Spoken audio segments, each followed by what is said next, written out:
माननीय मुख्यमंत्री जी की अध्यक्षता में मध्य प्रदेश सरकार की कैबिनेट बैठक आयोजित की गई।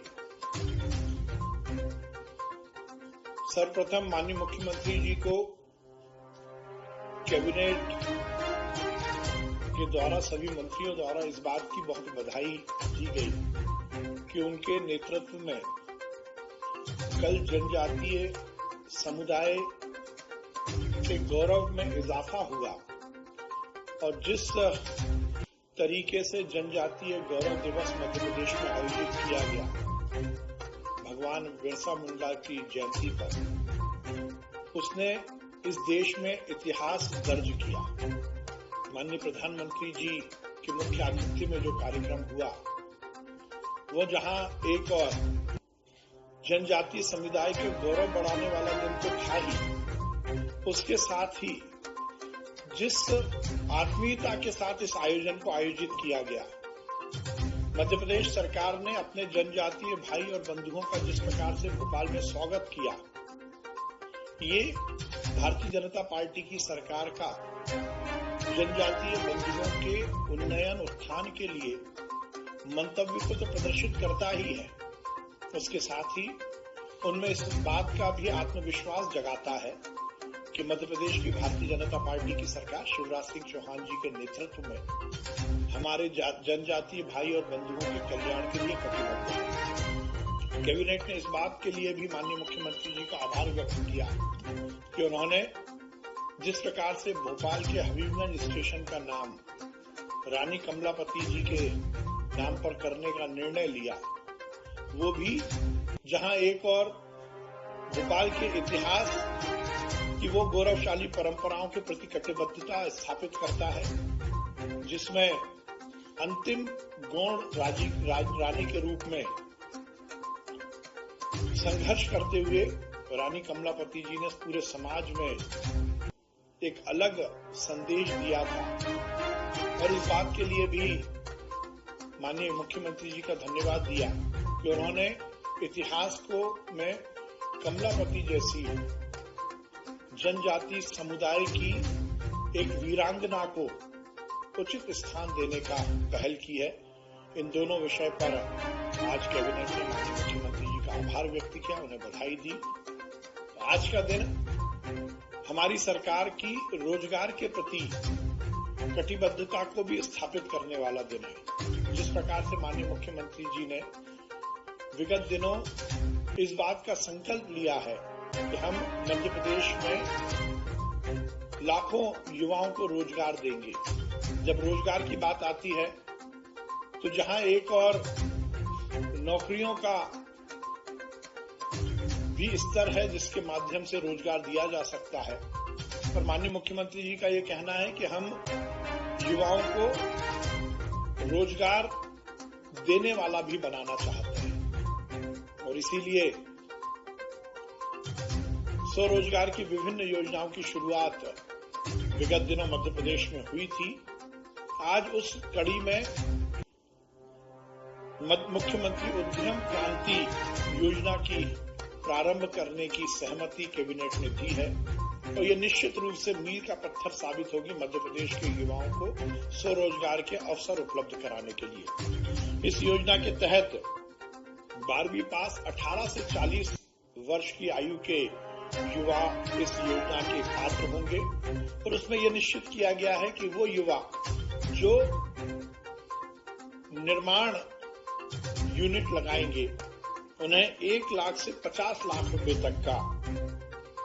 लोन उपलब्ध कराया जाएगा, जिसकी गारंटी मध्य प्रदेश की सरकार बैंकों को देगी और उसमें 3% की ब्याज की सब्सिडी भी दी जाएगी। जो युवा सेवा की गतिविधियों में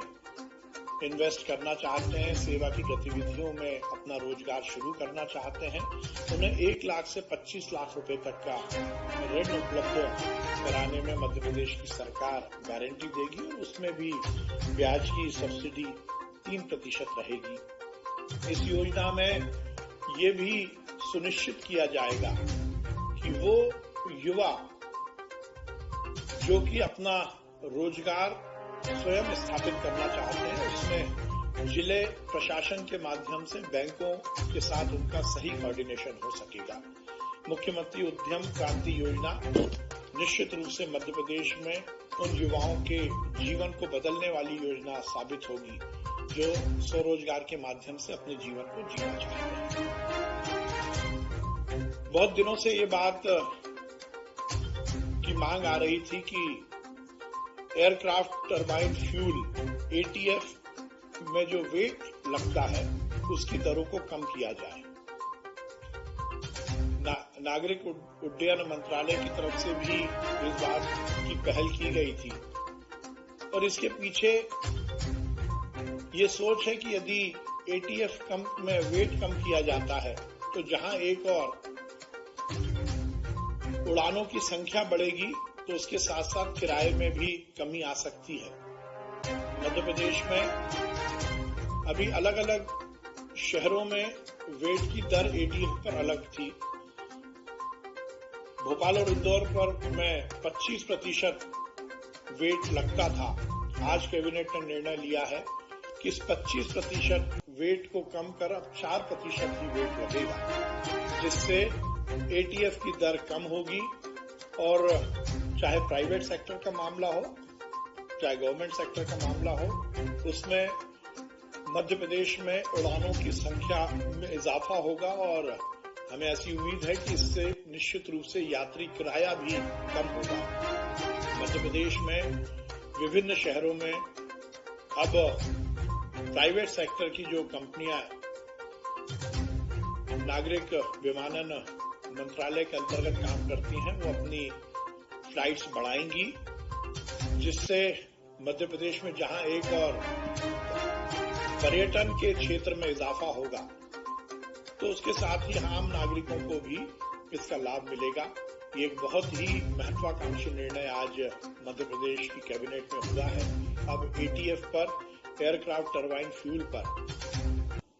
वेट 4% लगेगा जो पहले 25% लगता था। माननीय मुख्यमंत्री जी ने विगत दिनों जबलपुर में राजा शंकर शाह म्यूजियम के निर्माण की घोषणा की थी। आज कैबिनेट ने निर्णय लिया है कि Indian national trust for art and cultural heritage, जो कि इसकी एक ऐसी एजेंसी है जो कि देश भर में अलग अलग स्तर पर म्यूजियम का निर्माण करती है, अब जबलपुर में राजा शंकर शाह म्यूजियम का निर्माण Indian national trust for art and cultural heritage करेगी। आज उसको निर्माण एजेंसी बनाया गया है। एक महत्वाकांक्षी निर्णय कैबिनेट की बैठक में हुआ है। सीएसआर और सीआईआर जो फंड है वो अब वन प्रबंधन समितियों के माध्यम से वृक्षारोपण के लिए भी उपयोग में आ सकेगा। यह निर्णय लिया गया है कि यदि कोई भी कंपनी अपना सीएसआर और सीईआर फंड वृक्षारोपण के लिए लगाना चाहती है तो वन समितियों के माध्यम से वो ये पैसा खर्च कर सकेगी। उन वनों से जो भी वनोपज होगी उसका लाभ उस वन समिति के सदस्यों को ही मिलेगा, जिससे हमारे वनवासी और वन क्षेत्र में काम करने वाले जो आदिवासी हैं उनको तो रोजगार मिलेगा ही और उसके साथ साथ जो सीएसआर जो